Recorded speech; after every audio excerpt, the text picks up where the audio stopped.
Good evening, and thank you all for joining us today. The month of May is a very significant and special month for Apatow and for our academic forum, since it was this time last year that we began our project, originally just an afterthought from our president, Professor Jihad Hamdan. Since then, our committee has worked actively to keep the forum going and to organize current and future events. I would like to take this opportunity to thank all of the members of our forums committee. First, Professor Jihad Hamdan, Dr. Dua, Dr. Nisreen, Dr. Malik Zrigat, and Dr. Muhammad Tamimi. Our session today will be focused on the area of literature, particularly drama, which is a first for us in this forum. Our speaker for the month of May is Dr. Deena Elshazly, who is an assistant professor of English literature at the Academy for Science, Technology, and Maritime Transport. She teaches several courses on drama, poetry, the novel, as well as translation. Our guest speaker today earned her MA and PhD from Ain al-Shams University. She completed her PhD in 2020 with honors. Her dissertation was titled Post Postdramatic Practices in Selected British Plays by David Hare, Tim Crouch, Debbie Tucker Green, and Carl Churchill. Dr. Deena has participated in several conferences over the years. Most recently, she participated in the 15th International Symposium on Comparative Literature, the Imaginaire and Reshaping the World, Faculty of Arts at the University of Cairo. She has also participated in other conferences at other universities in Egypt, several at Ain al-Shams University, as well as the University of Pharaohs University in Alexandria in coordination with the University of Dublin. Dr. Deena's publications include Impossibilities of Integration in Ashtar, React, and Street Theaters, the Syrian Condition, where she published this article in the Journal of Scientific Research in Arts. She is currently working on a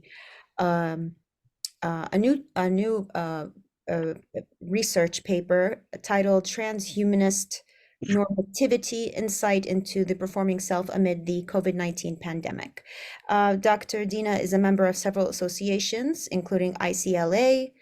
She is also a member of Apatow, and she's also a member of the editorial board in Essence and Critique. She's a reviewer of World Journal of Language, Translation and Literature, Advanced Literary Studies, and Image Text. She's participated in many workshops, which is a very long list and would take quite some time for me to go through it. But I would just like to say that she is a very active and very prolific scholar and teacher. And I would like to thank Dr. Deena for accepting our invitation. We at Apatow are pleased and delighted to have her present today. So without further ado, Dr. Deena, the floor is yours. Thanks a lot, Dr. Dina. Thanks, Professor Hamdan, for allowing this opportunity to all researchers and academicians across the Arab world. This has been such a very, very intriguing and challenging forum since the start. I have been following. Thank you for your kind words, Dr. Dina. I would like to extend my thanks to you for paying lots of effort and time dedicated to making this event happen. I would like to start, and I would also, before I start, I would like to apologize for the inconvenience at the beginning of the meeting. Let's start now. This is the title page for the presentation, and the topic, as you know, of course, the remediations of the post-dramatic, revisiting drama, theater, and performance as concept. This would be our agenda today. I hope it will be interesting and not boring. We'll start with grounding concepts that then we will build on till the end of the study. The first three concepts has to be differentiated. We start with drama, theater, and performance. Very briefly, drama, as you see, is a written form. It's the play that we read, we are accustomed with, the Shakespeare and the like. Till now, we have, for example, lots of plays that we are still reading and viewing, but the drama deals with the written form. And this written form has to abide or comply with Aristotle's regulations and Sophocles' regulations that have been put since antiquity. For example, the three unities: unity of place, time, and action. We have to limit the action in the play according to traditional drama to 24 hours and one main big event. No subplots for the majority of traditional plays. The most distinctive thing about the written form of drama is the idea of playwright, the authorial hegemony. The playwright is a king for the drama as a form. He controls all. He is much more like a puppeteer. The characters are made by him. All the story world is made by the playwright, and all the relationships within this form is guided by his instructions. Even we have his voice in the text with the idea of the stage directions. He dictates for every character what to feel and what to say in every situation.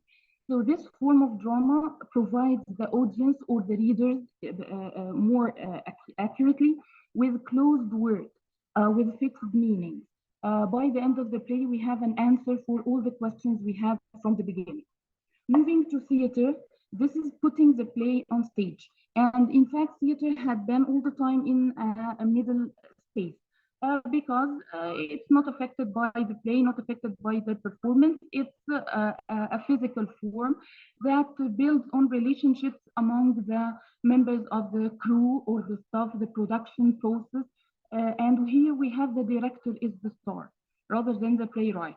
Most theatrical treatments of plays have some influence or great influence by the director. And this director hegemony is not like the playwright, it's not equal to him, because there are other physical elements that go or participate in making the final product on the stage, which is the idea of sound design, which is the idea of visual effects, the actors themselves, scenography, the budget. All these are some criteria that regulate the production process. But in fact, this theater, although not involved in the idea of the struggle, it's the core of the struggle between drama as written form and performance, which cares much more with the idea of the actors themselves rather than the other outer physical elements. We have here in the performance, we have lots of stress and interest on the idea of specific action. It's very much condensed.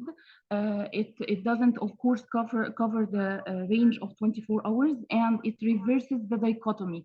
Here, the upper world or the upper hand goes for the stage itself, and it goes for the idea of collaboration. We don't have hegemony in this kind of presentation performance. We have collaboration. We have a team working, and we have total destruction of the idea of drama as we know it. We don't have a story, for example. These are starting concepts I think we have to share ground with before we go deeper into the idea. Moving to this introduction, it can be deduced that there is some sort of hierarchical relationship that domineers the space between the three forms: drama, theater, and performance. And this is a viewpoint that overrode the late 19th century, starting the late 19th century till the late 20th century. So it took lots of time that we are walking on the path of hegemony and the idea of struggling concept. This idea of dichotomy or binary between the text and performance, who is the upper, who has the upper hand, who controls the other, this idea has been much more highlighted throughout the or starting the mid 20th century till the late 20th century by Patrice Pavie and Fischer Licht and Lehman and other even theorists from the Baltic countries. And this idea of the text and the performance rests on the idea of interpretation, which is translation, or separation. Either we translate wholly the text and we abide by the text, so we are just copiers of the playwright, or we separate both of them totally. So we don't have any affiliation to the text, and we have another parallel production that goes with the broad lines of the text. Of course, this condition has been aggravated by starting the 20th century, and we have lots of work and effort by the avant-garde, and they worked on the idea or the process of de-dramatization, to take drama out of the theater and to work in terms of performance rather than drama.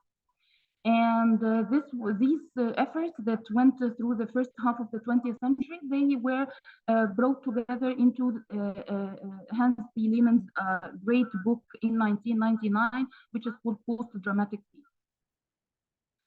The most basic or the most famous of the avant-garde trials has been or can be named as the epic theater, theater of cruelty by Artaud, and theater of the absurd, طبعا Albert Camus and Beckett, Rigi theater, which is the theaters that foregrounded only the director, and this was much more restricted to Eastern Europe. And the new writing in Britain and in-your-face theater, this is late 20th century. So the process of de-dramatization can be deduced or can be going through three main phases. The main thing is departing realism, which is called self-reflection. So we are no longer working in accordance to the criteria of realism. We are departing our real world. Then decomposition is shifting interest to the director and the stage rather than the playwright and the written work or the paper. And the third one is the idea of separation. That's why we have in lots of the departments across humanities universities all over the world, we have departments like drama studies and other departments, theater studies and performance studies. So each of them has its own approach and perspective towards the treatment of the product on the stage. So this means that the 20th century dates for the dramatic and the post-dramatic theater, which are in contradiction all the time. In fact, all experimental efforts at the onset of the 20th century till mid-20th century endeavored to de-dramatize, as we mentioned before. One of the important concepts is the idea of re-scening, and this re-scening is a term that came into existence by the rise of performance studies in the 1960s, and this changed the face of theater, introducing the concept of performance. And re-scening, simply, this is Richard Schechner's term. He used to play with the parts of the text. So, for example, if he is working or he is directing a play like Hamlet, he transforms the order of the scenes and the acts. Perhaps he restructures or reorganizes the events and the action, the characters, the relationships among the characters, to the extent that we have some sort, by the end, we have some sort of a parallel text to the playwright's text. In 1990s,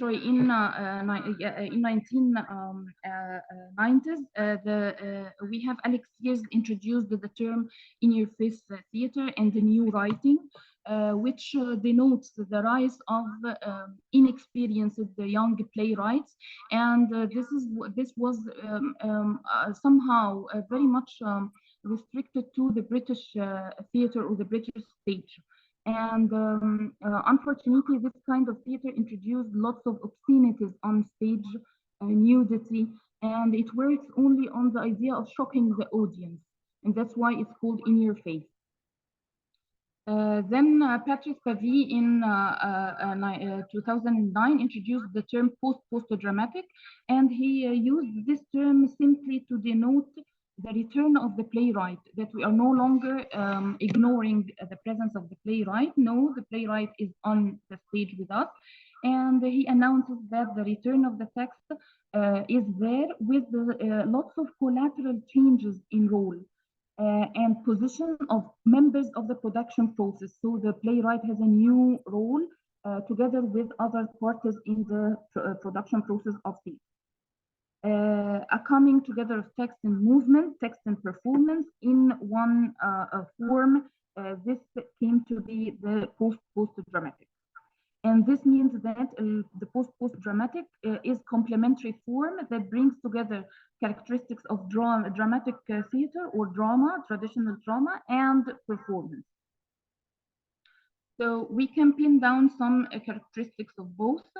Dramatic theater presents a copy of the world, replica, based on the idea of Aristotle's imitation.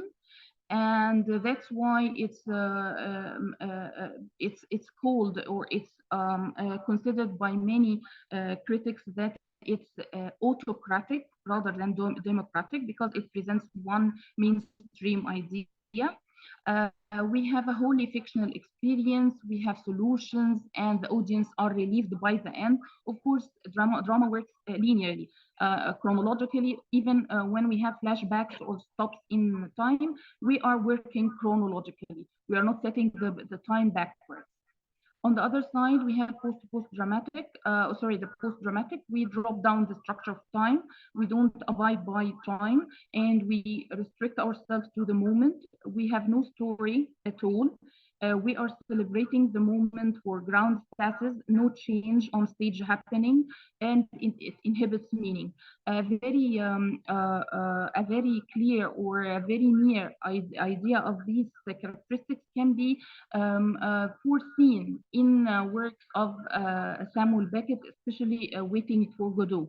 It has the seeds of this kind of perspective. The basic strands of post-dramatic theater, which brings both together.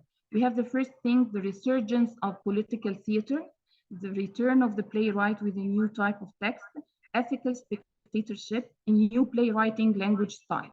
So these are the basic changes brought by post-dramatic theater after 2000, the year 2000.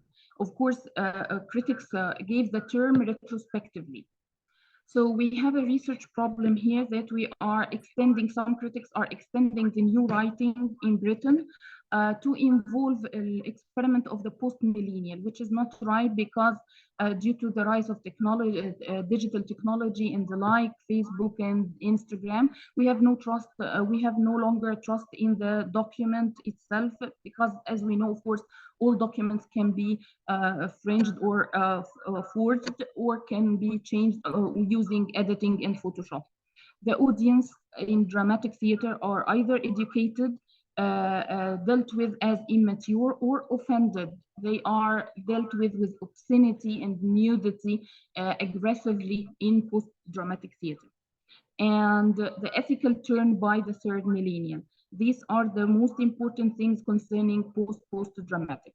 These are the objectives to track developing relationship between text and performance, how they are foreseen in the 21st century, and to highlight how the theater, or how theater went back to the page rather than only the stage. How to explain the new text, the post-millennial text, as polydramatic. This polydramatic is very much similar to the linguistic concept multimodality. This polydramatic means that we have more than one medium or one model that is giving us meaning, although meaning itself is different in post-dramatic. to demonstrate in between realities, how we are living in the real world or the physical world, and at the same time, we have remains of ourselves, or we have another digital self that is working on Facebook and emails and Zoom. All these are extension of ourselves. To illustrate how post-dramatic theater involves or summons the idea of intertextuality, intermediality. Again, it's very famous or very near to the concept of multimodality in linguistics, if we have linguistic specialists here. Research questions, the status of the text, of course, what's introduced by the post-dramatic theater for audiences to change their process of perception, how they perceive the post-millennial theater or the post-millennial stage, how post-dramatic writing reflects the new entry or of storytelling, because the post-dramatic theater totally ignored the story. So we have no story, no beginning, no middle, no end, no characters. So how about this strategic re-entry of the narrative came to the post-dramatic text, and how the playwright is back. And the most important in post-dramatic theater is the idea of language, because here we have a new kind of language that is much more anchored in the digital experience. It's much more borrowing vocabulary and borrowing structures, borrowing concepts from the digital experience based on social media. This is the case study. These are 4 plays, 4 British plays, as you see, starting 204, 2004 till 2012. We have David Hare, Tim Crouch, Debbie Tucker Green, Carol Churcher. This is, of course, David Hare. I'm just passing this for time. This is David Hare's play, Stuff Happens, introduces new documentary theater. We are not here going with the idea of the document, and we are changing, or we are copying the information in the document. Simply, the audience in the new documentary theater are not having any decisive or correct information by the end.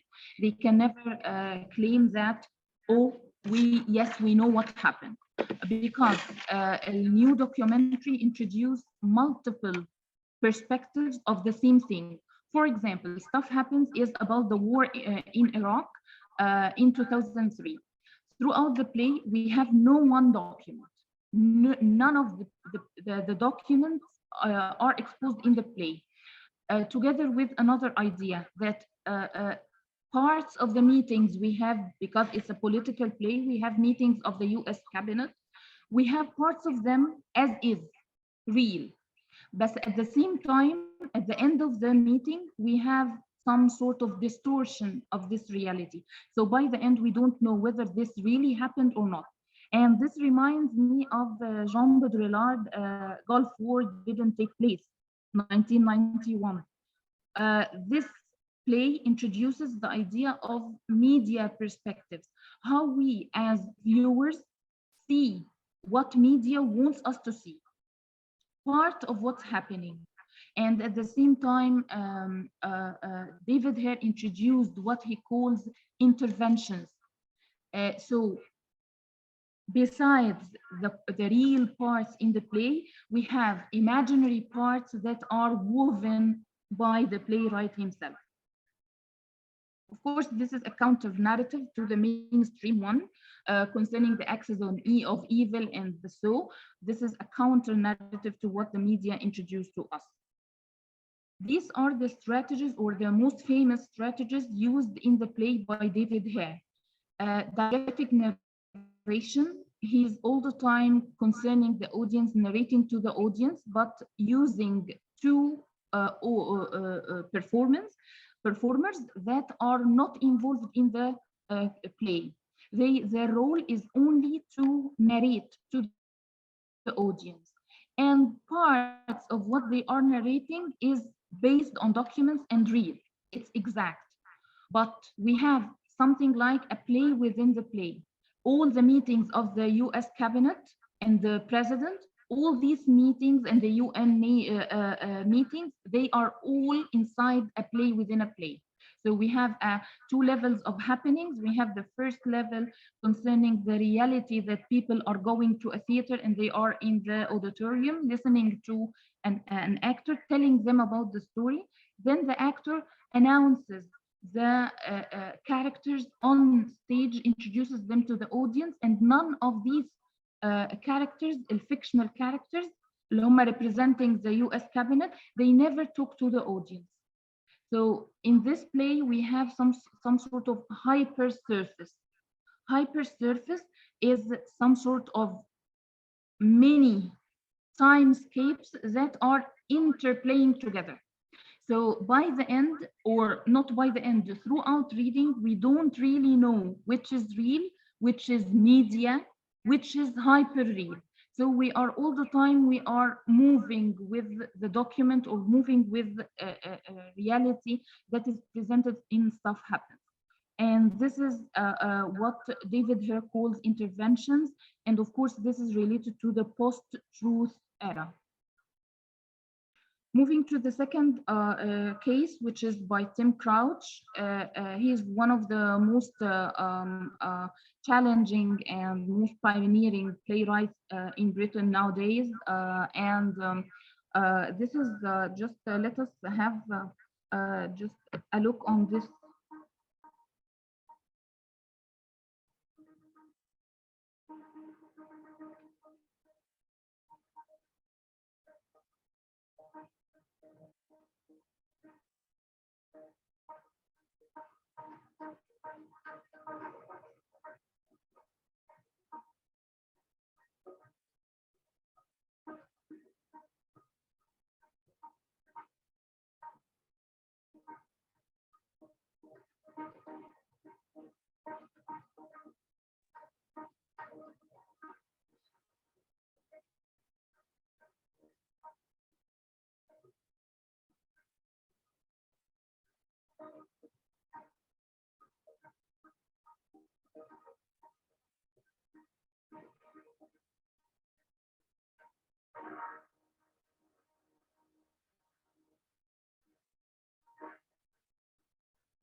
Very simply, this play has no rehearsal.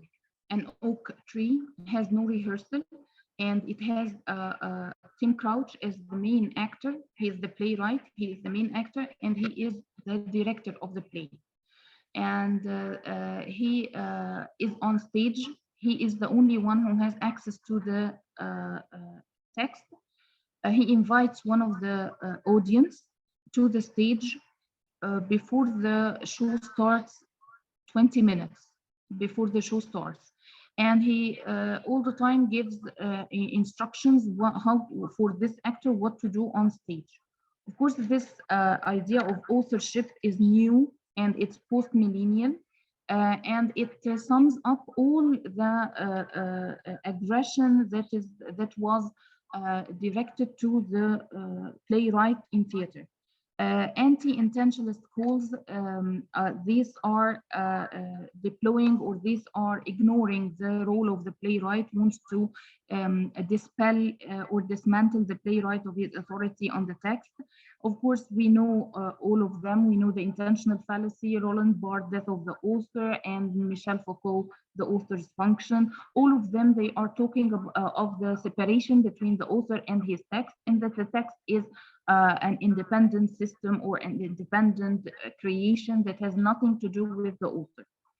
This is the condition of the authorship in the 20th century. And after the year 2000, we have other image of the author, which is called super author. And the super author, this is a term by Anelia Saro, and she means that the author in drama after the year 2000 becomes the playwright, the director, and sometimes the actor. There is no separation between the text and its producer, and he shares with the production team throughout the production process. And about plays by Tim Crouch, Erica Fisher-Licht calls his plays a super text because it again summons all the elements of production in his text. We read the rehearsals, we read the corrections concerning the show, changes are all there. The mechanics of the production are there. All intermedium or intermediality features are there in the text, in the writing. These are the strategies of new authorship as presented in an oak tree. He is a procedural author, and this is a term coming from computer games. Computer games based on the idea of following rules or procedures in order to reach something by the end. And this is the concept borrowed in his plays. His plays are based on gaming. We are not sure again what we have on stage, whether this is real or not real. We see it with our eyes, but we are not sure that it really happens. The texts are well prepared. Only he is the one who only has access to the text. All the time he's giving instructions to the actor, even to raise his arm or to lower his arm. And at sometimes he wants to deceive the audience, so he gives the actor on, or the spectator author, the actor helping him on stage, he gives him a card with an instruction, for example, to raise his hand. Then when the actor raises his hand, he tells him on the stage beyond the audience to lower his hand. I didn't tell you to raise your hand, lower your hand. So all the time the audience are set in some sort of contradiction. And of course, this is for the sake of dialogism. He wants to involve the audience. He wants to obliterate the idea of the passive spectator raised by Rancière. He wants to make his audience participating. And at the same time, he preserves the idea of agency to himself. In his plays, we have the spect author. And the spect author, this is a spectator plus author. So he is inviting one of the one of the audience to be an actor. And because the text is not final, because it's performed on stage with no rehearsal, so at this time, this spectator becomes author. He is sharing the idea of writing the play daily with the writer. Of course, it goes without saying that this actor who comes from the audience, this member is changing every night.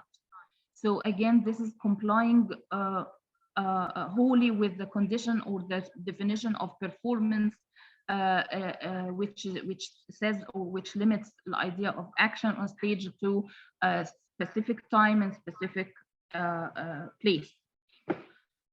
The doublings, this is what we see is not what we really have. And he's, for example, he's talking to in the play, he talks to a stool as a piano, and he talks to the piano as a person. So all the time, all kind of arbitrary relationships that we are inheriting are all the time exposed for renewal of conception. His authorship I call active authorship, and it's based on these 4 levels: gaming, agency, spect author, and active audience. He is an active author. He is writing the play on stage at the same time of viewing on the part of the audience, because he depends on gaming, and he never relents his agency. All the time there is the indecidability of events, and the spectator, the member of the audience who accepts the invitation to be a co-author with him. Here, the audience, the rest of the audience in the auditorium are not passive. They are sharing. They know They don't know what they have on stage, but they are thinking all the time about what is there. So they are not acting, but they are sharing. So this is the idea of dialogism and participation in his plays. I totally recommend Tim Crouch, and I'm pro him very much for lots of strategies and lots of newness in his plays. The third playwright is Debbie Tucker Green, and she is again revolutionary playwright. She's again British. The play is Truth and Reconciliation.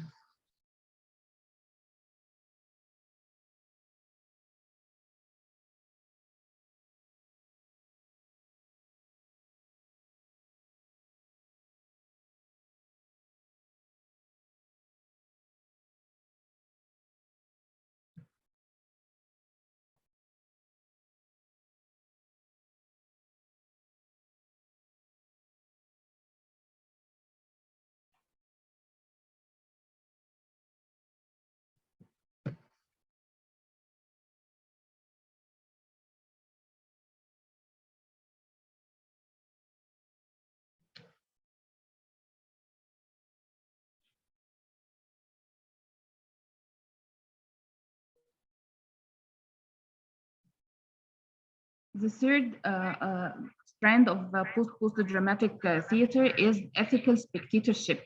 And this is a new kind of spectatorship, how we view the plays.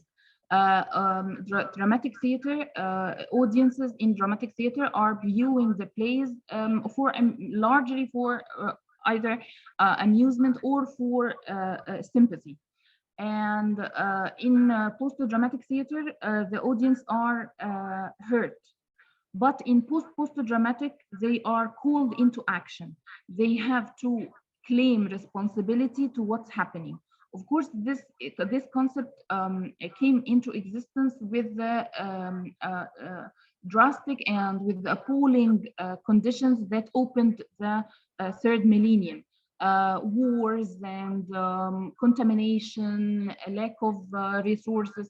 So this idea of ethical spectatorship rests on the idea of acknowledging the other in order to see myself. Myself can never be completed if I don't claim responsibility to share or to move others' dilemma. So post-millennial ethical spectatorship is really calling theater back to action. It's no longer, it's bringing into reality the idea of theater for social change. The idea of witnessing here is very important to the idea of ethical spectatorship. We are not viewing plays, we are witnessing the plays. And it's very different because when you view, you just watch them as you are bystanding them. But if you witness what's there, you first of all, you have to see, you have to listen, and what's demanded of you as an ethical spectator, you have to act afterwards. So this play, A Truth and Reconciliation by Debbie Tucker Green, calls the audience to act, not only to see what's happening, but or in order to tell what's happening, in order to copy or in order to disseminate the dilemma of the bereaved. And of course, here it coincides with the theater of witness, but there is an addition here concerning ethical spectatorship, because in theater of witness, the audience are demanded only to feel empathy or to feel empathetic with what's on stage. In ethical spectatorship, it's different. Handling spectators as potential witnesses, ethical spectatorship foregrounds moral responsibility to see and to listen, then say and tell about the accident. And it intersects, yes, with theater witness, but here we have to claim responsibility towards the other, which contributes to realization of the self. These are the strategies concerning ethical spectatorship.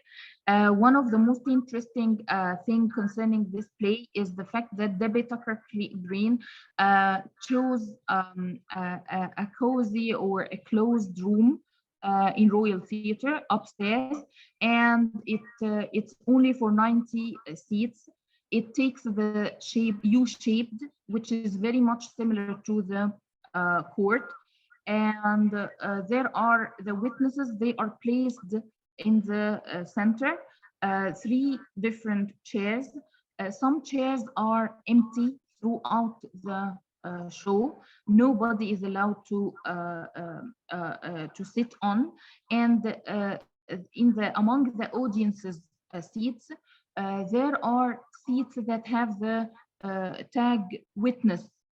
So this means that, or victim, witness, victim. This means that they have to be left empty for the reserving parties, which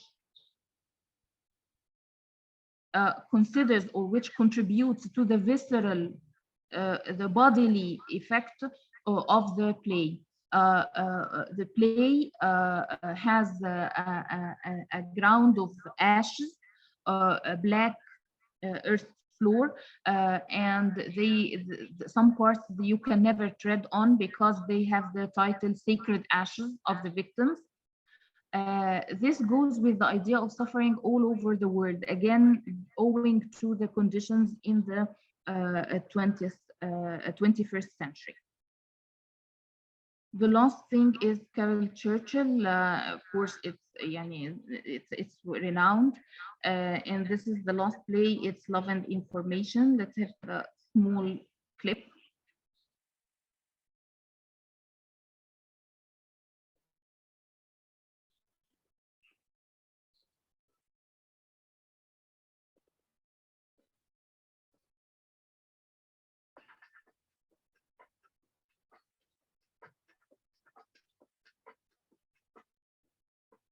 Love and Information is a rather unusual dramatic script. It has no specified characters. It's written as 57 microdramas. It's a very short play, sometimes 3 or 4 lines, sometimes 2.5 pages at most.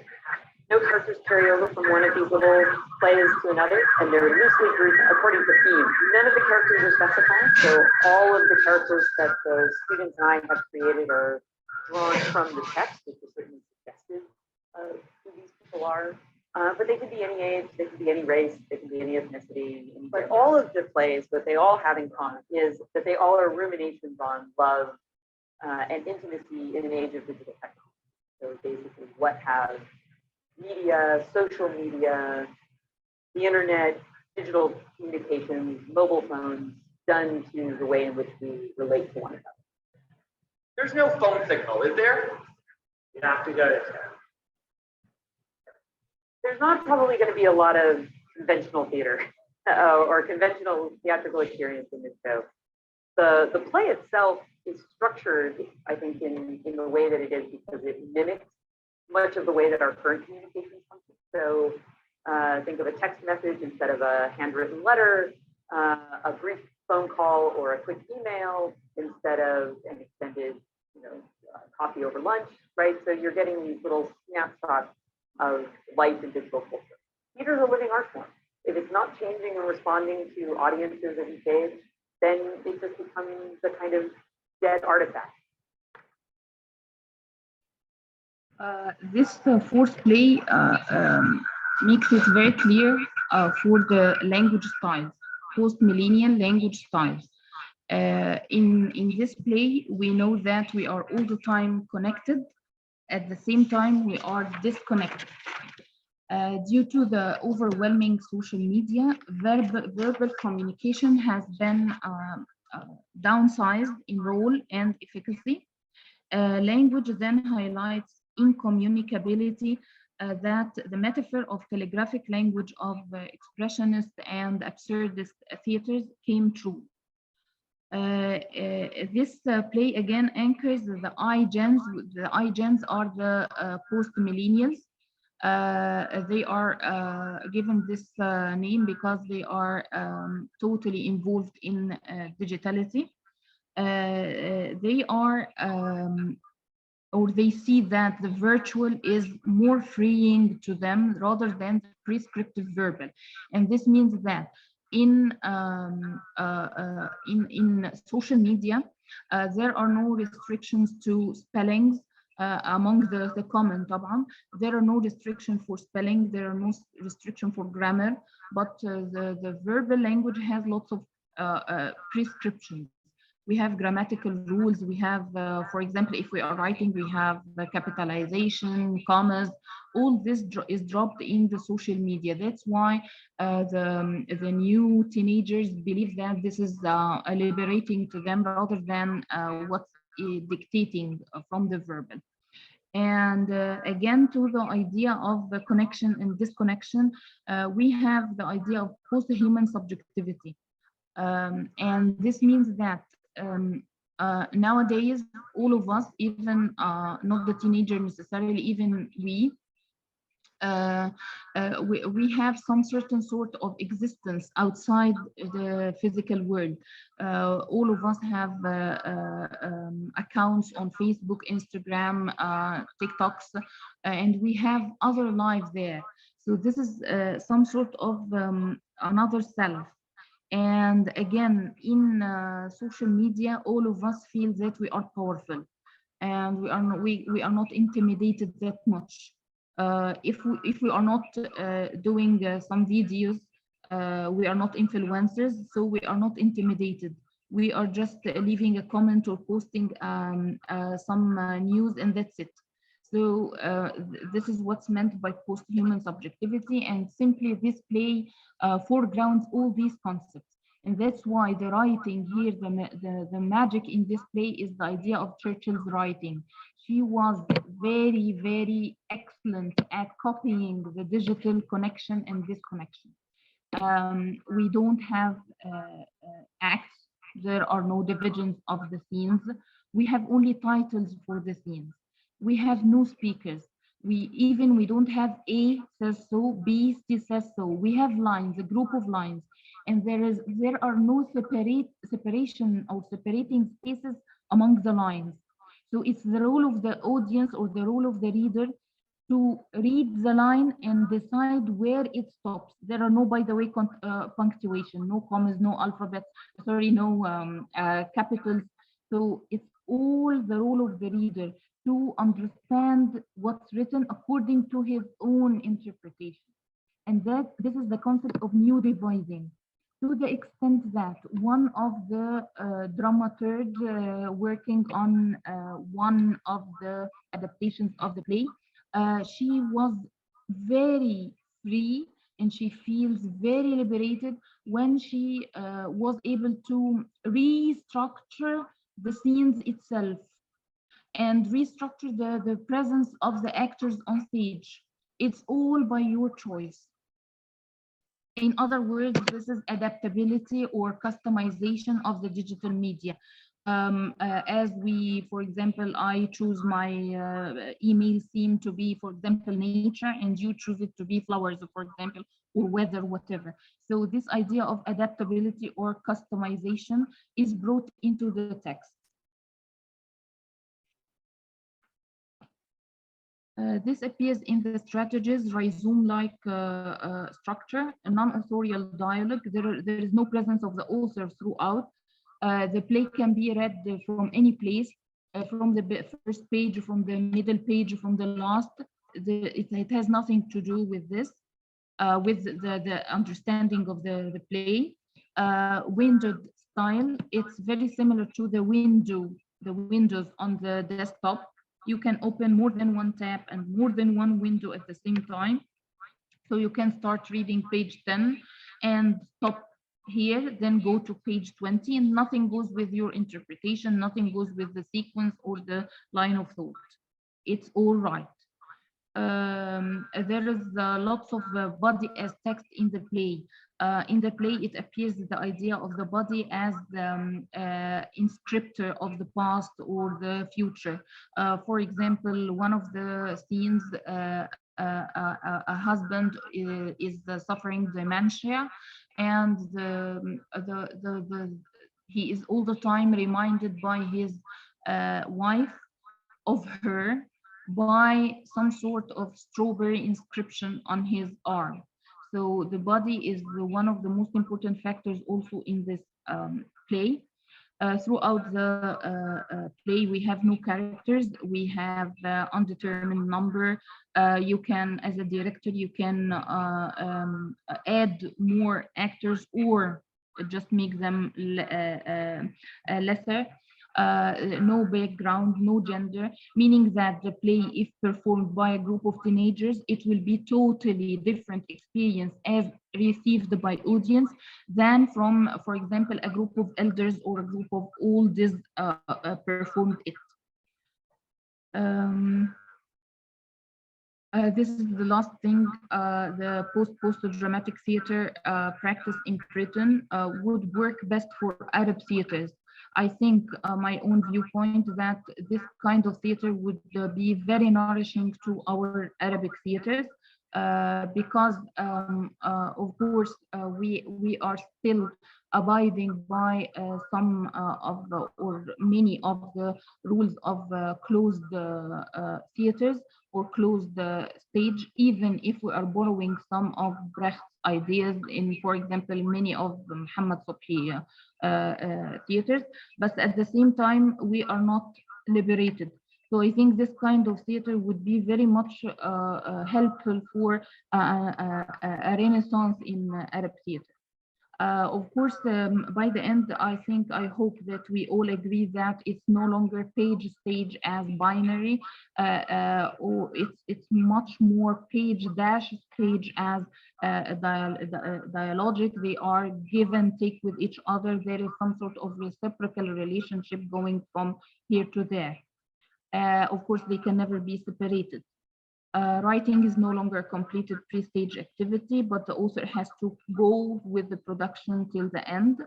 The playwright and the text are very important to the theatrical experience. We can never go away from them, or it's my own viewpoint that we can never discard their status. Representation is not, it's not the problem with the representation, the idea of fictional world or the idea of a fictional story, it's not the problem with fictional or not the problem with representation, it's rather the idea of parallaxical representation, how to obtain some sort of multiple perspectives in the same text.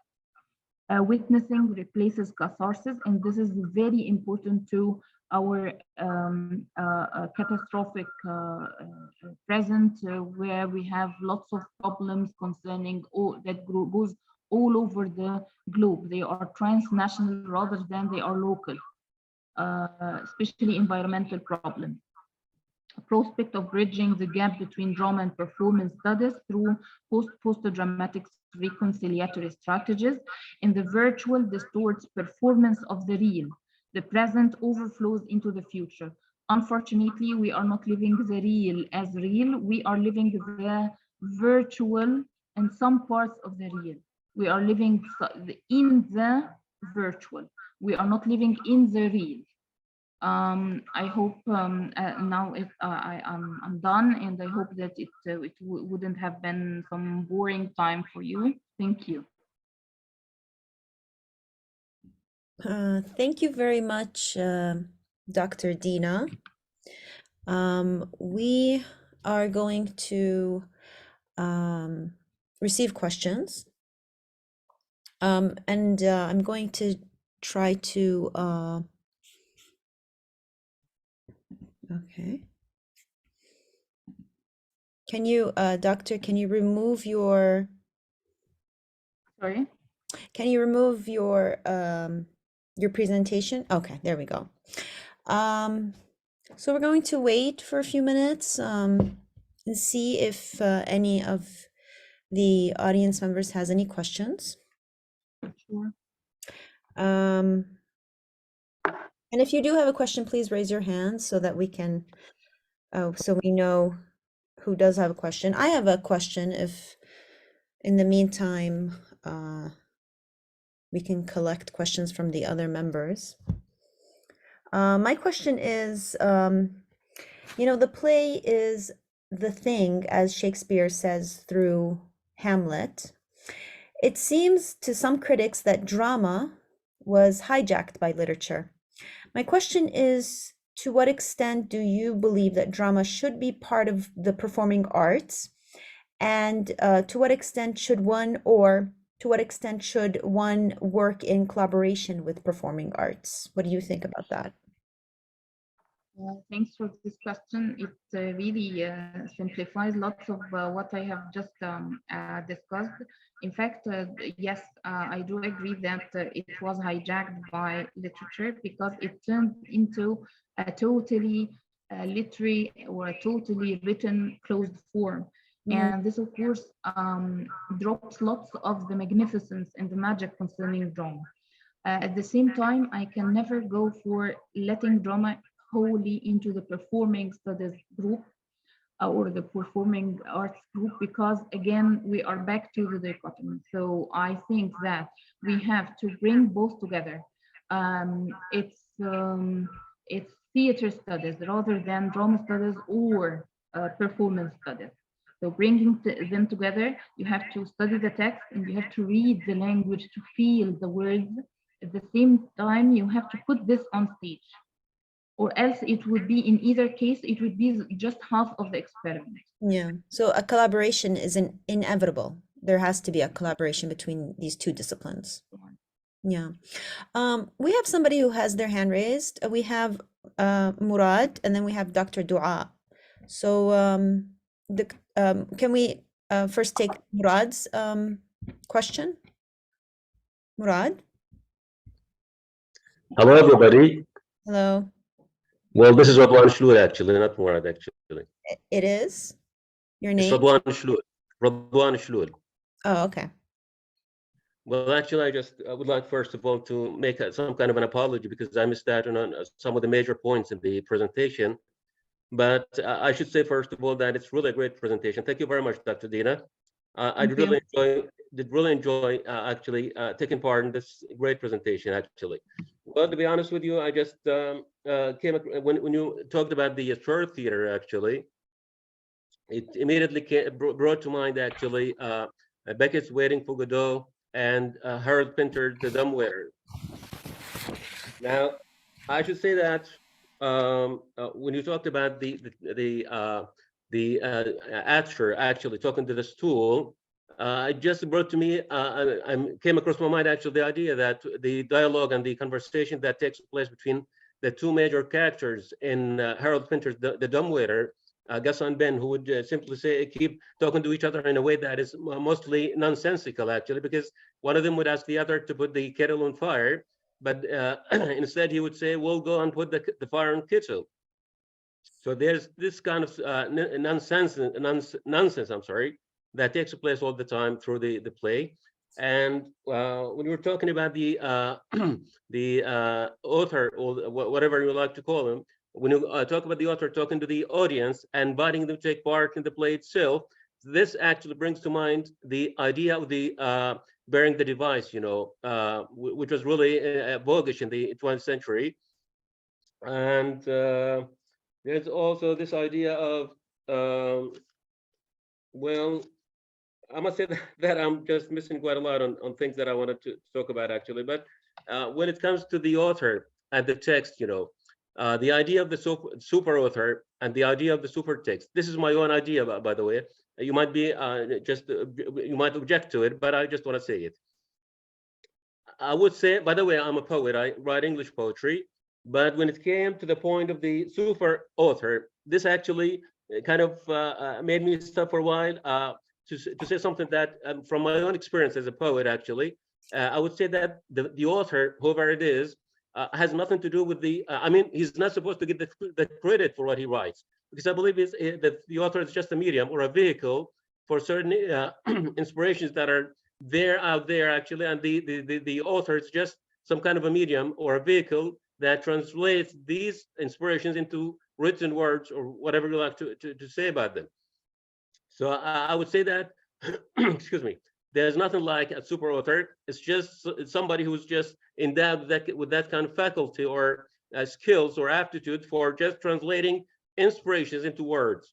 And when it comes to the text, I would say that we should forget all about the author, by the way. And I believe we should just take the idea of the death of the author quite seriously, actually, because I believe when you write something, you should just leave it out there for somebody to come across it and try to read it and interpret it in his own way.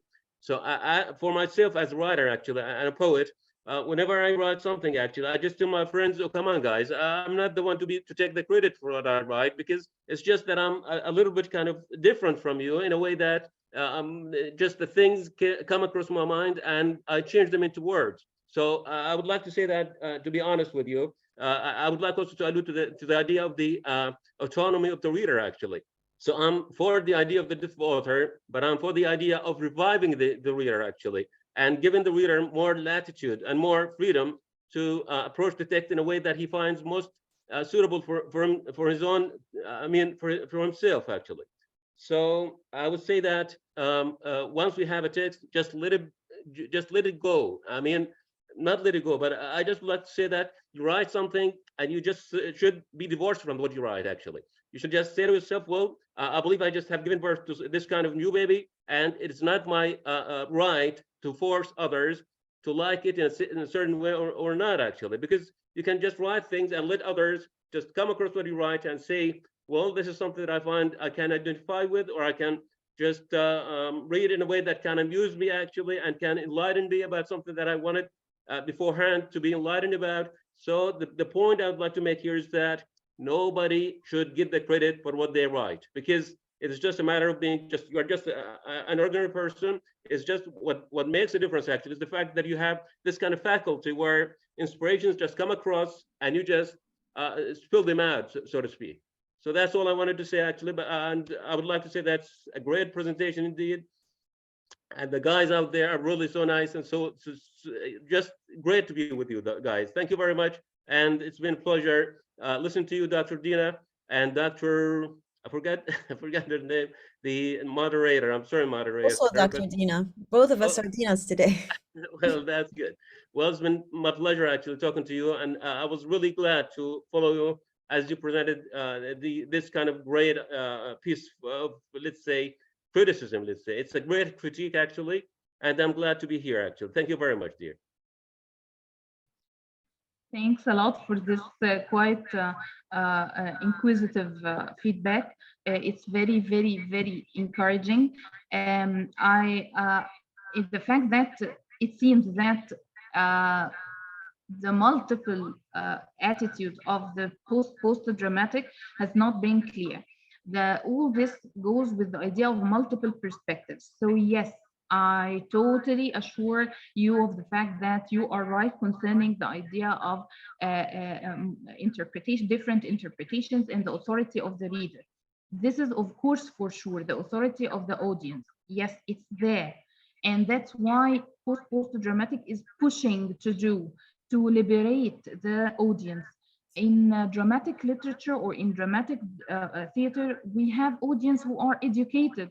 You have some autocratic viewpoint passed to the audience. And that's why theater before mid-20th century is always called a political instrument, because you are copying what the mainstream goes with and you are presenting it to the audience, and they have to accommodate with this idea of beliefs.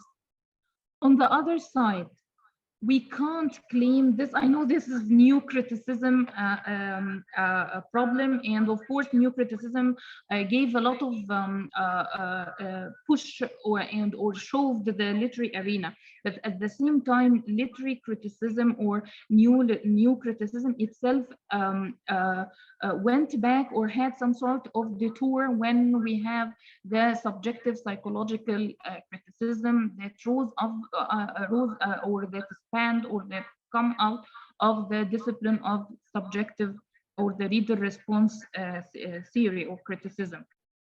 So the idea of multiple perspective is there.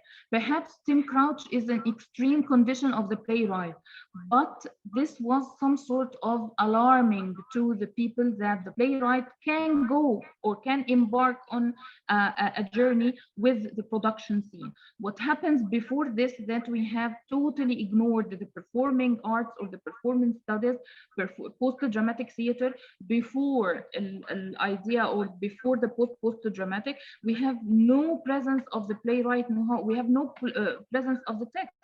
So this means that you are turning theater into visual form, that's it.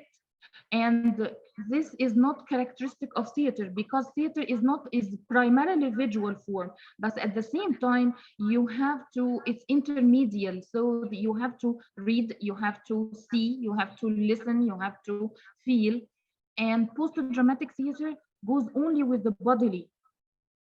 So of course you're welcome, and I totally appreciate your viewpoint, but I just want to make clear that it's not only about the control of the playwright and this control of the playwright for the sake of moving the audience into more realms, more participatory realms, rather than just see passive spectator.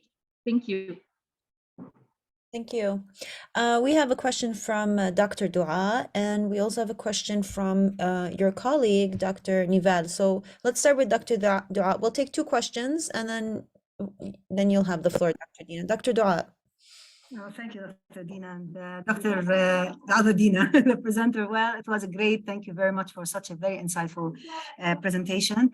It's just something that came to my mind. One of the things I want to think about in a loud voice is could we call the post-dramatic, post-human? One of the things that I thought that, because and as much as there's an emphasis on the human, but the human is also absent from the scene, and from the actual scene. And the other point is, are these strategies, the various ones that you referred to, could be used as subversive means to evade surveillance, censorship, and control, hegemony, and all of that? Or are they in a way or another way of re-emphasizing them by confirming, by showing that we cannot or by just giving them a very physical kind of existence? I thought that this also might be something that we have to think about. Because again, theater has always been something that is quite subversive, and it's always been some kind of a forum where you can put to the fore the major issues that are of concern in any society or in any age. So to what extent this can be seen in this in the new or the post. Okay, I'm sorry.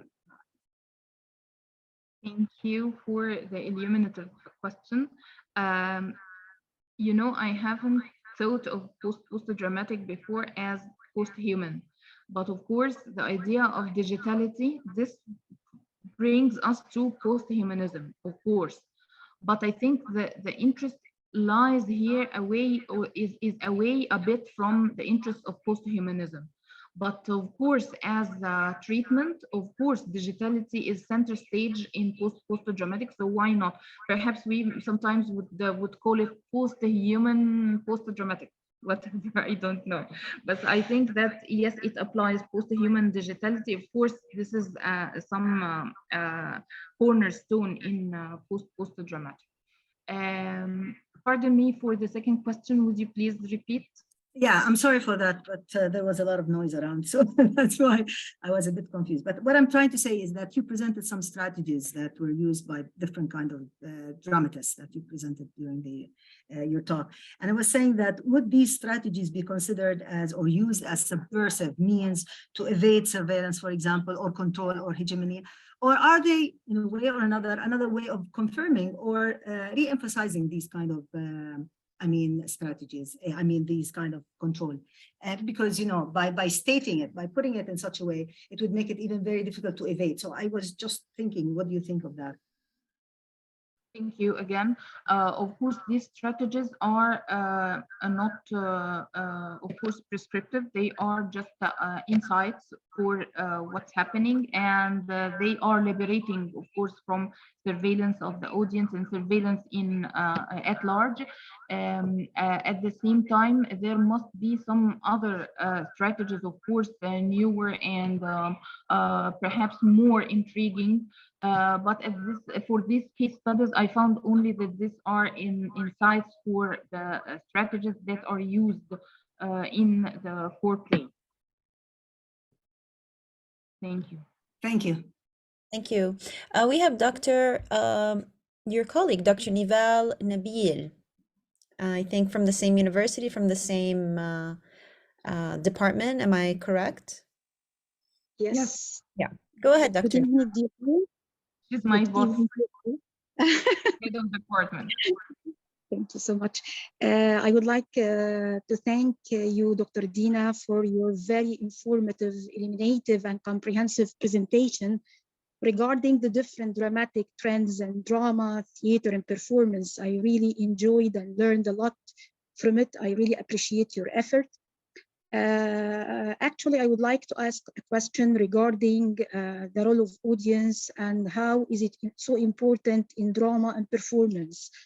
We all know that the relationship between the actors and the audience is the foundation of the theater experience.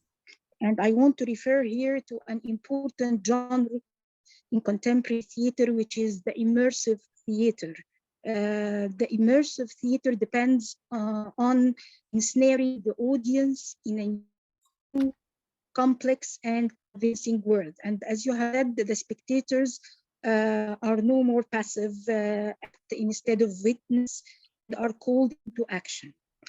So regarding, I would like to ask a question, in what way can audience, in your point of view, in what way can the audience serve the role of driving the content of the play or the performance itself, especially in the immersive theater? Wow, thank you, Dr. Nival, for this question. It's very challenging, by the way. As usual, you always pinpoint some challenging parts. Okay, immersive theater, of course, is a digital experience, and it's totally embedded in the virtual. It drops one important thing of or one important characteristic of theater, which is the idea of materiality. We have in an immersive experience, you don't have access to the material bodies of the actors or the stage. But still, I think we can, or in immersive theaters, audience can be empowered through reaction gazes or reaction posts, perhaps changing of choosing different arcades, for example. So this also makes lots of, or puts lots of effort on the playwright, because the playwright has to, in my opinion, as I understand, has to produce some text that can be that the audience can navigate easily across multiple desktops. So very similar to the idea of the avatar. So in this condition, the audience can empower or can choose which part of the story will happen, or which part of the story they want to be involved in. And at the same time, there must be some sort of feedback cursors. For example, Gorges to measure their feedback, some podcasts to add their comments. That's thank you. Thank you I so think much. Thank you. Thank you. We have two more hands raised. We have Manal Abu Rumman. We have Professor Jihad Hamdan. Manal Abu Rumman. Yes. Hi, Professor Dina. Nice to see you again. Thank you, Professor Deena Elshazly. It was really an doctor. It was really an interesting talk. I only have, that while you were speaking, I had too many questions, but your presentation was really illuminating. So I had the chance to answer some of them during your presentation by checking the internet each and every moment. So thank you for offering us this interesting opportunity. I only have one question, if you allow me to raise that question. It is the title of your presentation, Remediations. What do you mean by remediations? Okay, thank you for this. And again, thank you for describing the presentation as illuminative. This is great of you. Remediations here, it means more than one treatment. And at the same time, it's the idea of introducing more solutions to the theatrical scene, introducing more reconciliation into the three main parts of theater. We have drama, we have theater, the stage, and we have the performance. So for a complementary experience of theater, there must be some sort of reconciliation, some sort of comprehensiveness that goes between or among the paper and how to put it on stage, and how this all this goes with performance. We can never drop the performance studies, which really emancipated many or much of the theatrical work from its rigidness. Theatrical work or dramatic work was some sort of rigid and closed before performance studies. Much of the work of performance studies goes to the theater. Of course, there are musical studies and so and so, but most of it goes to theater, and that's what's meant by remediations. We are here going for a dialogue between the genres or the forms, rather than dialectic relationship of postmodernism, that there are binaries excluding the presence of each other. We have to work concerning some sort of co-presence of all parties. Thank you. Thank you. Dr. Jihad. Sorry. We cannot hear you. Your mic may be turned off. Now it is on. Yes. Thank you very much, Dr. Shazly, for this presentation, which has offered lots of new ideas to me. I am a linguist, not a man of letters, nor a specialist in theater, but the ideas you have presented could lead to lots of questions. And you talked about at a certain point in time that you said the playwright is back with us again, an implication that the playwright was not with us. Was the playwright dead? Just back to the story of the death of the author and now the death of the playwright, and then the resurrection of the playwright. And if, I mean, the playwright offers a text, I mean, we agree, but he should not be, I mean, there is no good reason for the playwright to be present, nor for the author, nor for the poet, nor for the novelist. It's the text, and the text, once the text is released, it's no longer the ownership of the author, it's the ownership of the reader, of anyone who interacts with the text, whether it's a play or a novel or a poem or a short story or even a news story. But what is striking really to me is also talking about a spectator actor or a fake actor who is selected from the audience. Are there criteria for the selection of this spectator actor or fake actor? Is there a hidden agreement, latent agreement with this actor? I mean, what could he say? What could this actor utter? Is there any sort of control on his performance, if there isn't any.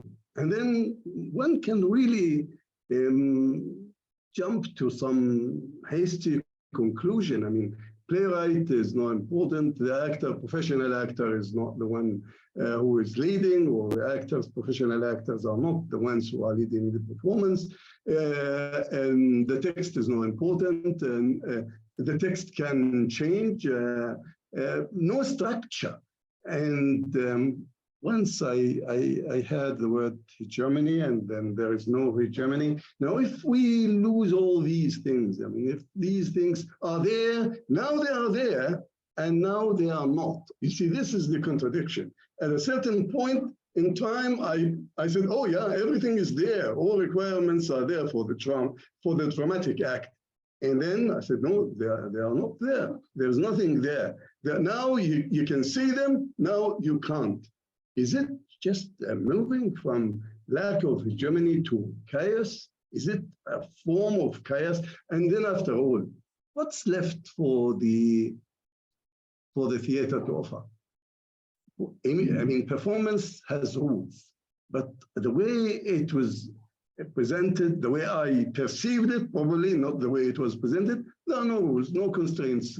Even the text is left without punctuation, without anything. You can read it your own way. Then if we are 100 in the audience, then each one of us would leave with a different message, with a different understanding. What's the rule? I mean, what's the role, after all, this expected role of drama, of theater, of performance, of the three things together? Thank you very much indeed. Thank you. Thank you, Professor. Of course, I'll start from the last part where you were talking about the idea of lack of hegemony, and we are moving into chaos. The part here, or the solution here, lies in the fact of chaotic post-dramatic. This chaos you just sensed was there in the post-dramatic theater. No text, no playwright, no rules for the stage, no taboos on stage.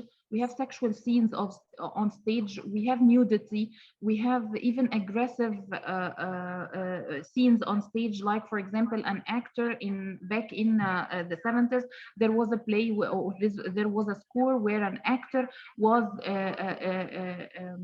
inviting one of the audience to shot her really. So this kind of chaotic presentations are no longer welcomed on the theatrical or the performing art scene. And that's why we are moving back to some rules. But these rules are not going to suffocate the audience, or are not going to be dictatorial as they were in the dramatic theater. In the dramatic theater, again, we have some sort of political apprehension towards the audience, where the audience are instructed and pushed through some sort of fictionality to live some sort of imaginary unreal, and to deal with what they have. Then all of a sudden they are faced with dictated results at the end of the play. For example, Oedipus King or Oedipus Rex. What's the logic in the whole play? What's the logic in the idea of he is marrying a prophecy, he's marrying his mother and he's killing his father? Okay, this is the prophecy, he did it, but why he at the end Jocasta, his mother, she committed suicide, and why he plunged? They have nothing to do with this. It's not of their own role. So the idea of illogical presentations of the dramatic theater are no longer accepted. What we are talking about here in the post-dramatic theater is the idea of fictional word, but not hypnotizing to the audience. We need people to be more active. We need them to take part or to take action, rather than to see or to view what's introduced to them on the stage. And concerning the idea of the playwright, I know, of course, again, that, of course, linguists, all of them truly believe in new criticism and the idea of separation of the text and the language as independent. Of course, this is there. This is present, and I give example with playful writing, Carol Churchill's playful writing, when she introduced the text with new kind of language. So the language is supreme in post-dramatic theater. It has lots of control, it has lots of conscious, and it's not the viewpoint of the playwright, it's the point that the playwright wants to be in the text. Why not to involve the playwright in the text?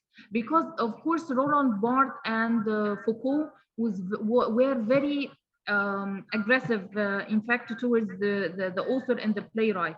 And it's not real that the text can be 100% separated from the author, simply because this production or this text that came into being used the language of the author. And this author can never be separated from his biological and social, political, economic background. So a work that, or a text that is produced by an American writer is totally different from an Egyptian or an Afro-American or an South African. So this means, or this proves that the text can never be 100% neglected, or can never be discarding the playwright for a whole, for sure. Simply because, again, the author is one person living in the real world and is affected by the circumstances, starting his childhood till his upbringing, till his manhood. So how come that we are separating the text wholly from its author? So this is some sort of an extreme, like the post-dramatic theater, which is chaos on stage and has no authority, and there is no authority for anything. How hegemony went down? Hegemony of the playwright went down by the idea of collaboration. It's no longer one party who is controlling the scene. It's the playwright with the director, with the actors, with the costume design, with the accessories, with the visual effects. It's a teamwork rather than a one-man show. So this is how hegemony went away. It's no longer a one-man show. It's not the playwright alone. It's not the director alone. This is what is brought by post-dramatic. It summons all elements of the theatrical experiment. Thank you. Thank you, Dr. Dina. We have a question from Dr. Dua, and Dr. Dua, would you like to ask your question?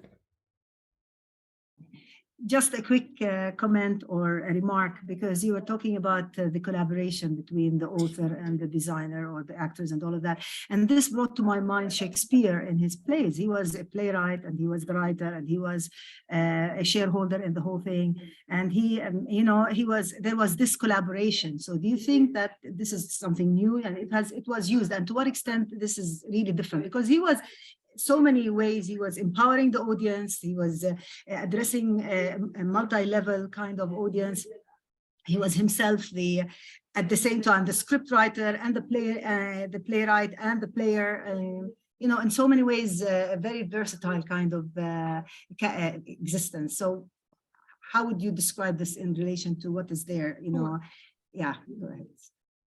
Thank you again for the question.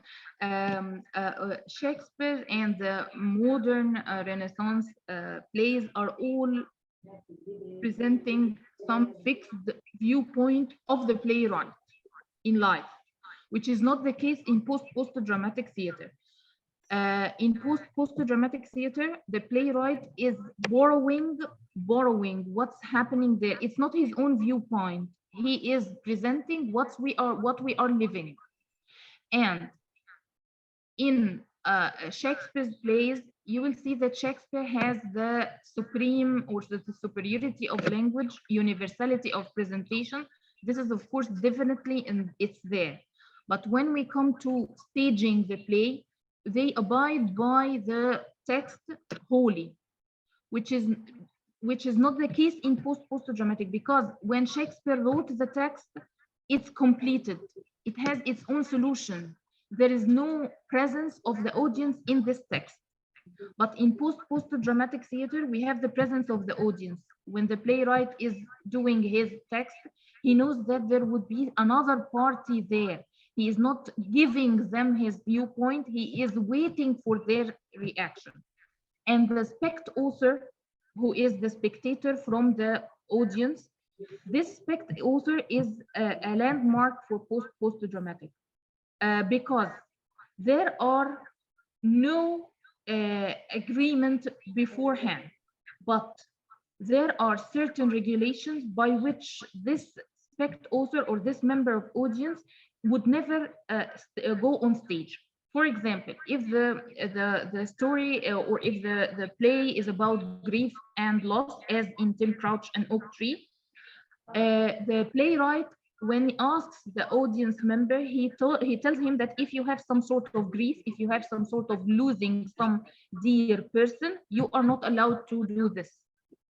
And for the 20 minutes or the 30 minutes preparation before the play, the author, the playwright, اللي هو Tim Crouch, sits with the member of the audience and starts giving them instructions written on cards. And on stage, this member of audience has to read the cards, the instructions on the cards, and to perform them. So he is not that acting as much as under the control of the playwright. And this member changes every day. So the text here provides for the presence of an audience. There is some sort of interaction. And this, of course, this idea of interaction is not present in traditional theater. Of course, all texts, we read them, and we have all the fixed message by the end. But in post-dramatic theater, all of us would perceive the play in different way. And this is the demanded activity for the reader. Again, this brings back, or this agrees with subjective reader response theory. Subjective reader response theory, we have the text, we read the text as experiment, we read the text, and every one of the reader or every one of us write their own feedback. By the end, we collect the feedbacks and we can trigger or we can pinpoint the shared points throughout the feedback. So this is as if we are putting subjective reader theory in effect or in research. Thank you very much. Thank you. Thank you. Okay, thank you, Dr. Dina. We're going to take our last question for today's session. And this question comes from one of Dr. Dua's students, Bilal. Bilal? Yes, thank you, Professor. And I would like to thank Professor Dina for this beautiful lecture. And I have a question which is related to politics in a way.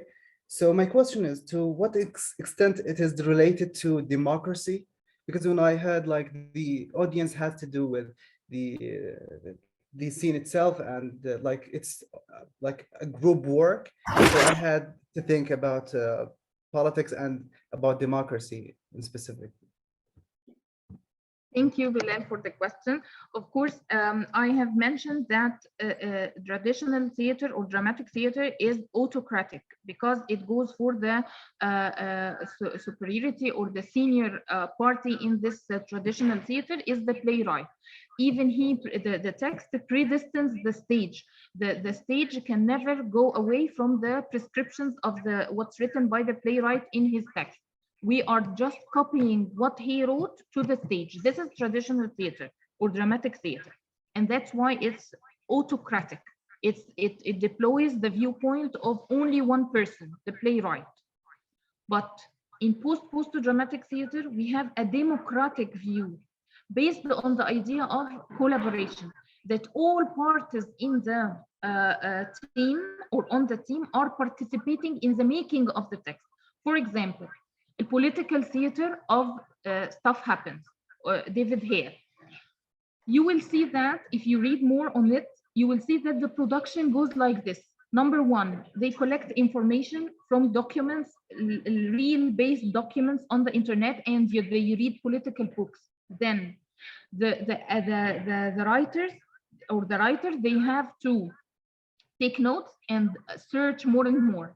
Then there is some sort of questioning or interviewing some witnesses, and they write down they take notes for their answers. Then afterwards, the team, all the actors, they have to read all these answers back and they have to edit them.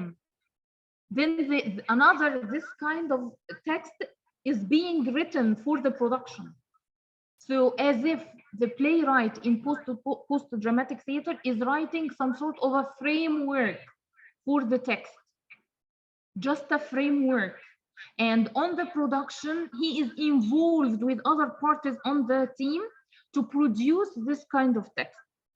So it's no longer that we are writing the pages are done, so that's the text, take it, and any director put it on stage. No, it's not like this. You have to keep working every step and step, and that's why it's collaborative, that's why it's democratic, and it's waiting for the feedback of the audience, not only the production team. Thank you. I hope this answers your question. Thank you, Dr. Dina. Unfortunately, we have to end today's session.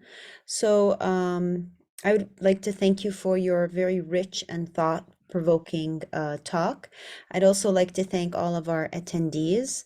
Please note that our sessions are available on our YouTube page, Apatow's Academic Forum. And today's session will I'll try to download it as soon as I can, either today or tomorrow, for those that would like to go back and watch it again. Please note that our next session will be June 3rd, and the focus will be on linguistics. This session is in the works. We're working on it actively to prepare for our June session for our forum. Before I end today's talk, I don't know if Dr. Jihad would like to say something, if he's still with us. If not, then No, I'm still there. Yes. Thank you very much, my dear friend and colleague Dina Salman, for moderating this session in a very efficient manner. I'd like to thank once again the presenter, Dr. Deena Shazly, to thank all colleagues who contributed questions or comments on the presentation, and would like to thank all colleagues and students who managed to make it to this very interesting activity. And would like to invite you again, just like what Deena said, to be with us. We are there every month, first Saturday of every month at 6 Jordan time. We are very pleased to have you with us in our community. And we are planning for a conference in 2024. And I'm sure many of you were with us in the past and will be with us in the future. Apatow gets stronger through your contribution and participation. Thank you very much, and we call it night. Thank you. Thank you so much. Goodbye. Goodbye. Bye.